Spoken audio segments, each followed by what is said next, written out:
धारा 221 आरोप का विवेचन चार्ज बनाना।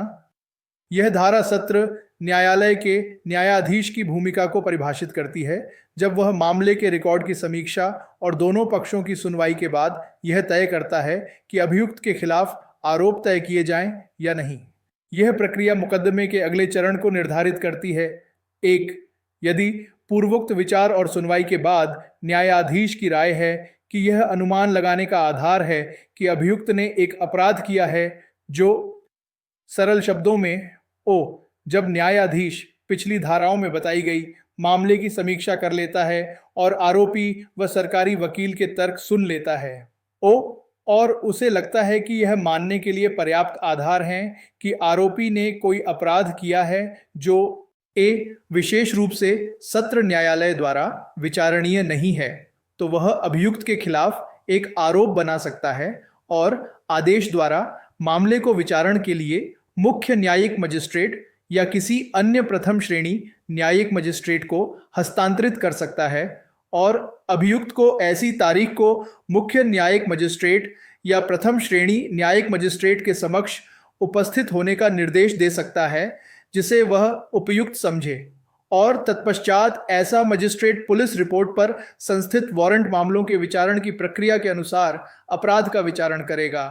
सरल शब्दों में, खंड ए, अगर न्यायाधीश को लगता है कि आरोपी ने जो अपराध किया है वह इतना गंभीर नहीं है कि उसकी सुनवाई केवल सत्र न्यायालय में ही हो, यानी वह मजिस्ट्रेट कोर्ट में भी सुना जा सकता है, तो न्यायाधीश आरोपी के खिलाफ औपचारिक आरोप बनाएगा और उस मामले को सुनवाई के लिए मुख्य न्यायिक मजिस्ट्रेट या किसी प्रथम श्रेणी न्यायिक मजिस्ट्रेट के पास भेज देगा। वह आरोपी को निर्देश देगा कि वह मजिस्ट्रेट के सामने एक तय तारीख पर पेश हो। इसके बाद वह मजिस्ट्रेट पुलिस रिपोर्ट पर शुरू हुए वारंट मामलों की तरह ही इस मामले की सुनवाई करेगा। मतलब, अगर अपराध सत्र न्यायालय के अधिकार क्षेत्र से बाहर या कम गंभीर है तो मामला वापस मजिस्ट्रेट को भेज दिया जाएगा। विशेष रूप से न्यायालय सत्र न्यायालय द्वारा विचारणीय है तो वह पहली सुनवाई की तारीख से 60 दिनों की अवधि के भीतर अभियुक्त के खिलाफ लिखित में एक आरोप बनाएगा। सरल शब्दों में, खंड बी, अगर न्यायाधीश को लगता है कि आरोपी ने जो अपराध किया है वह इतना गंभीर है कि उसकी सुनवाई विशेष रूप से सत्र न्यायालय में ही होनी चाहिए, तो न्यायाधीश आरोपी के खिलाफ लिखित में आरोप बनाएगा। यह आरोप पर पहली सुनवाई की तारीख से 60 दिनों के अंदर बनाया जाएगा। मतलब, अगर अपराध सत्र न्यायालय के अधिकार क्षेत्र में आता है तो आरोप वहीं तय होंगे। उपधारा 2, आरोप का पढ़ना और समझाना। आंडो, जहां न्यायाधीश उपधारा 1 के खंड बी के तहत कोई आरोप बनाता है तो आरोप अभियुक्त को शारीरिक रूप से या ऑडियो वीडियो इलेक्ट्रॉनिक साधनों के माध्यम से उपस्थित होने पर पढ़कर सुनाया जाएगा और समझाया जाएगा और अभियुक्त से पूछा जाएगा कि क्या वह आरोपित अपराध का दोषी मानता है या विचारण चाहता है। सरल शब्दों में, जब न्यायाधीश सत्र न्यायालय में सुनवाई वाले मामले उपधारा 1 का खंड बी में आरोप तय करता है, तो उस आरोप को आरोपी को पढ़कर सुनाया जाएगा और समझाया जाएगा। आरोपी चाहे खुद मौजूद हो या वीडियो कॉन्फ्रेंसिंग जैसे इलेक्ट्रॉनिक माध्यम से उपस्थित हो। और आरोपी से पूछा जाएगा कि क्या वह अपने ऊपर लगे आरोप को स्वीकार करता है, दोषी मानता है या मुकदमा लड़ना चाहता है। यह दोषी मानने या विचारण चाहने का प्रश्न बहुत महत्वपूर्ण है क्योंकि यह मुकदमे का अगला चरण तय करता है। इस धारा का महत्व, मामले का वर्गीकरण। यह धारा सुनिश्चित करती है कि अपराध की गंभीरता और क्षेत्राधिकार के अनुसार सही अदालत में मुकदमा चले। न्यायपालिका की दक्षता, यह अनावश्यक रूप से गंभीर मामलों को मजिस्ट्रेट के पास भेजने से रोकती है और कम गंभीर मामलों को सत्र न्यायालय में सुनवाई से बचाती है।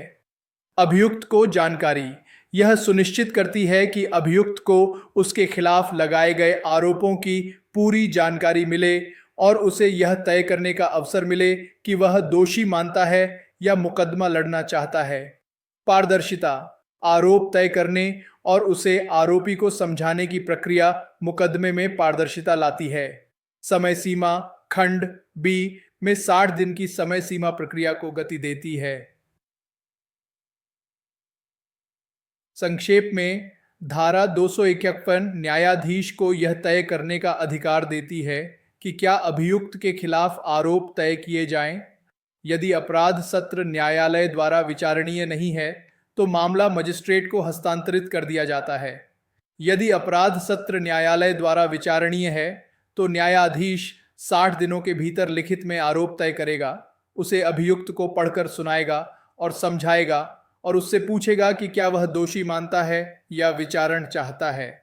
धारा 252 दोष स्वीकार करने पर दोष सिद्धि।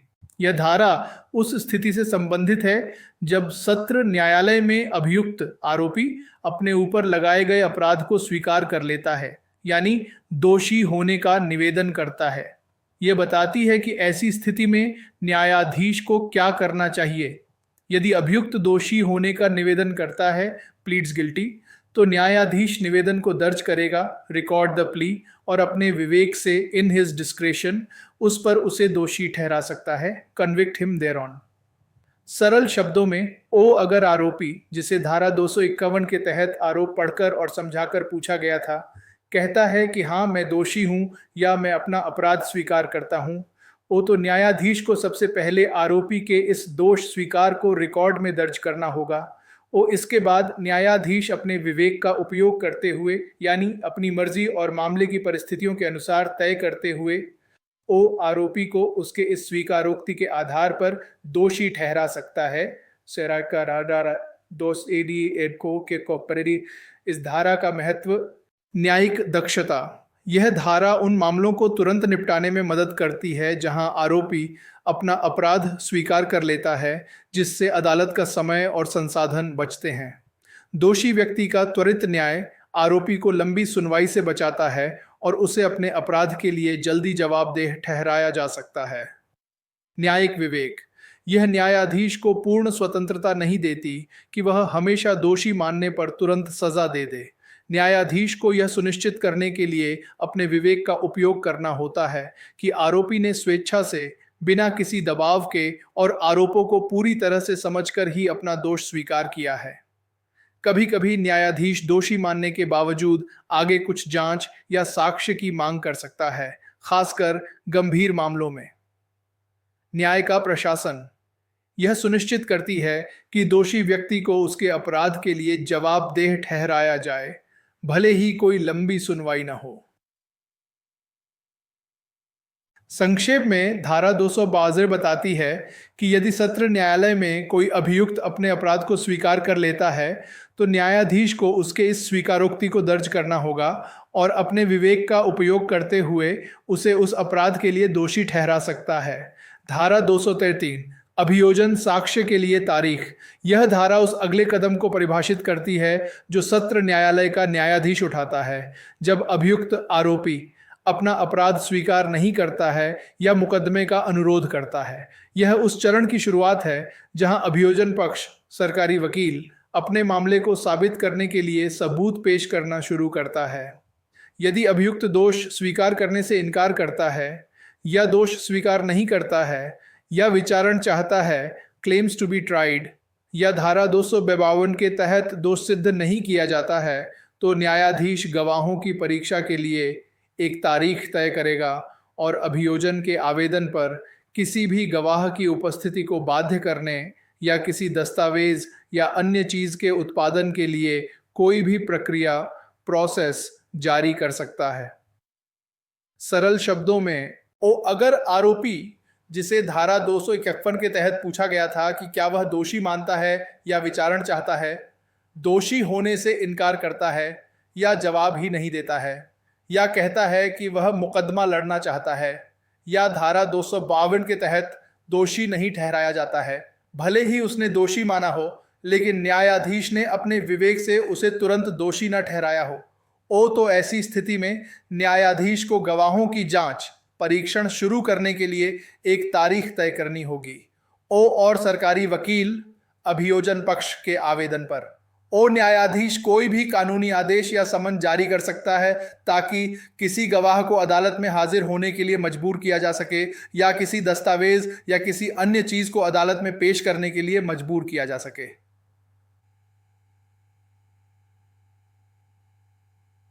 इस धारा का महत्व, मुकदमे का प्रारंभ। यह धारा सत्र न्यायालय में वास्तविक मुकदमे की शुरुआत को चिह्नित करती है, जहां अभियोजन पक्ष अपने आरोपों को साबित करने के लिए सबूत पेश करता है। न्याय का अधिकार यह सुनिश्चित करता है कि अभियुक्त को अपना बचाव करने का पूरा अवसर मिले, क्योंकि अभियोजन पक्ष को पहले अपने मामले को साबित करना होगा। अभियोजन की जिम्मेदारी यह लोक अभियोजक की जिम्मेदारी को रेखांकित करता है कि वह अपने मामले को साबित करने के लिए आवश्यक गवाहों और दस्तावेजों को अदालत के समक्ष लाए। न्यायालय की शक्ति यह न्यायालय को आवश्यक कानूनी प्रक्रियाओं जैसे समन, वारंट को जारी करने की शक्ति देती है ताकि साक्ष्य और गवाहों को सुरक्षित किया जा सके। संक्षेप में धारा 253 बताती है कि यदि अभियुक्त दोषी नहीं मानता है या मुकदमे का अनुरोध करता है तो सत्र न्यायालय का न्यायाधीश अभियोजन पक्ष के साक्ष्य दर्ज करने के लिए एक तारीख तय करेगा। न्यायाधीश अभियोजन पक्ष के अनुरोध पर गवाहों को बुलाने या दस्तावेज पेश करने के लिए आवश्यक कानूनी आदेश भी जारी कर सकता है। यह न्यायिक प्रक्रिया में साक्ष्य दर्ज करने के महत्वपूर्ण चरण की शुरुआत है। धारा 254 अभियोजन के लिए साक्ष्य। यह धारा सत्र न्यायालय में मुकदमे के दौरान अभियोजन पक्ष द्वारा सबूत पेश करने की प्रक्रिया को विस्तार से बताती है। यह वह चरण है जहां सरकारी वकील अभियोजन आरोपी के खिलाफ अपने आरोपों को साबित करने के लिए गवाहों और दस्तावेजों को प्रस्तुत करता है। 1. इस प्रकार नियत की गई तारीख पर न्यायाधीश अभियोजन के समर्थन में प्रस्तुत किए जा सकने वाले ऐसे सभी साक्ष्य लेने की कार्यवाही करेगा। सरल शब्दों में, ओ धारा 253 के तहत जो तारीख गवाहों की जांच के लिए तय की गई थी, उस तारीख पर ओ न्यायाधीश सरकारी वकील अभियोजन पक्ष द्वारा पेश किए जाने वाले सभी सबूतों को दर्ज करना शुरू करेगा। ओ इसका मतलब है कि अभियोजन पक्ष अपने गवाहों को बुलाएगा, उनसे सवाल करेगा और अपने दस्तावेजी सबूत पेश करेगा। परंतु यह कि इस उपधारा के अधीन किसी गवाह का साक्ष्य ऑडियो, वीडियो, इलेक्ट्रॉनिक साधनों द्वारा रिकॉर्ड किया जा सकता है। विशेष प्रावधान प्रोविजो ओ इस उपधारा के तहत किसी भी गवाह का बयान वीडियो कॉन्फ्रेंसिंग या अन्य ऑडियो, वीडियो, इलेक्ट्रॉनिक माध्यम से भी रिकॉर्ड किया जा सकता है। यह सुविधा आधुनिक तकनीक का उपयोग करके गवाहों की गवाही को आसान बनाती है, खासकर जब वे शारीरिक रूप से अदालत में उपस्थित होने में असमर्थ हों या उनकी सुरक्षा का मुद्दा हो। उपधारा 2 लोक सेवक के साक्ष्य का इलेक्ट्रॉनिक माध्यम से दर्ज करना। 2 किसी लोक सेवक पब्लिक सर्वेंट के साक्ष्य की गवाही ऑडियो, वीडियो, इलेक्ट्रॉनिक साधनों के माध्यम से ली जा सकती है। सरल शब्दों में, यह उपधारा विशेष रूप से बताती है कि सरकारी अधिकारी या कर्मचारी लोक सेवक की गवाही ऑडियो, वीडियो, इलेक्ट्रॉनिक माध्यम से दर्ज की जा सकती है। यह लोक सेवकों के लिए अदालत में व्यक्तिगत उपस्थिति की आवश्यकता को कम करता है, जिससे उनके आधिकारिक कर्तव्यों में व्यवधान कम होता है। उपधारा 3 प्रतिपरीक्षा क्रॉस एग्जामिनेशन को स्थगित करने या गवाह को वापस बुलाने की अनुमति। 3 न्यायाधीश अपने विवेक से किसी भी गवाह की प्रतिपरीक्षा क्रॉस एग्जामिनेशन को तब तक के लिए स्थगित करने की अनुमति दे सकता है जब तक कोई अन्य गवाह या गवाहों की परीक्षा न हो जाए, या किसी भी गवाह को आगे की प्रतिपरीक्षा के लिए वापस बुला सकता है। सरल शब्दों में, न्यायाधीश अपनी मर्जी, विवेक से किसी गवाह की जिरह क्रॉस एग्जामिनेशन को कुछ समय के लिए टालने की अनुमति दे सकता है जब तक कि किसी दूसरे गवाह या अन्य गवाहों से पूछताछ न हो जाए। या वह किसी भी गवाह को दोबारा जिरह के लिए वापस बुलाने की अनुमति दे सकता है। यह प्रावधान अदालत को मुकदमे की कार्यवाही में लचीलापन देता है ताकि साक्ष्य को सबसे प्रभावी और न्याय संगत तरीके से प्रस्तुत किया जा सके। कभी कभी किसी खास गवाह की जिरह तब तक टाली जाती है जब तक कोई अन्य गवाह ऐसा बयान न दे दे जिससे जिरह बेहतर ढंग से हो सके। इस धारा का महत्व। अभियोजन का अधिकार। यह अभियोजन पक्ष को आरोपी के खिलाफ अपने मामले को पूरी तरह से और प्रभावी ढंग से पेश करने का अधिकार देता है। आधुनिक तकनीक का उपयोग। यह डिजिटल युग की आवश्यकताओं के अनुरूप ऑडियो वीडियो साधनों के माध्यम से साक्ष्य दर्ज करने की अनुमति देकर न्यायिक प्रक्रिया को आधुनिक बनाता है। न्यायिक लचीलापन। न्यायाधीश को प्रतिपरीक्षा के समय को नियंत्रित करने और गवाहों को आवश्यकतानुसार वापस बुलाने का विवेक देता है, जिससे मुकदमे का उचित संचालन सुनिश्चित हो सके। दक्षता। गवाहों की इलेक्ट्रॉनिक माध्यम से गवाही दर्ज करने की सुविधा यात्रा और समय की बचत करती है, जिससे न्यायिक प्रक्रिया अधिक कुशल बनती है। संक्षेप में धारा 254 यह निर्धारित करती है कि सत्र न्यायालय में अभियोजन पक्ष के साक्ष्य तय तारीख पर दर्ज किए जाएंगे। यह गवाहों, विशेषकर लोक सेवकों के साक्ष्य को ऑडियो वीडियो इलेक्ट्रॉनिक माध्यम से रिकॉर्ड करने की अनुमति देती है। इसके अतिरिक्त यह न्यायाधीश को विवेकाधीन शक्ति देती है कि वह प्रतिपरीक्षा को स्थगित कर सके या किसी गवाह को आगे की प्रतिपरीक्षा के लिए वापस बुला सके, जिससे न्याय के प्रभावी प्रशासन में मदद मिले। धारा 255 दोष मुक्ति एक्विटल।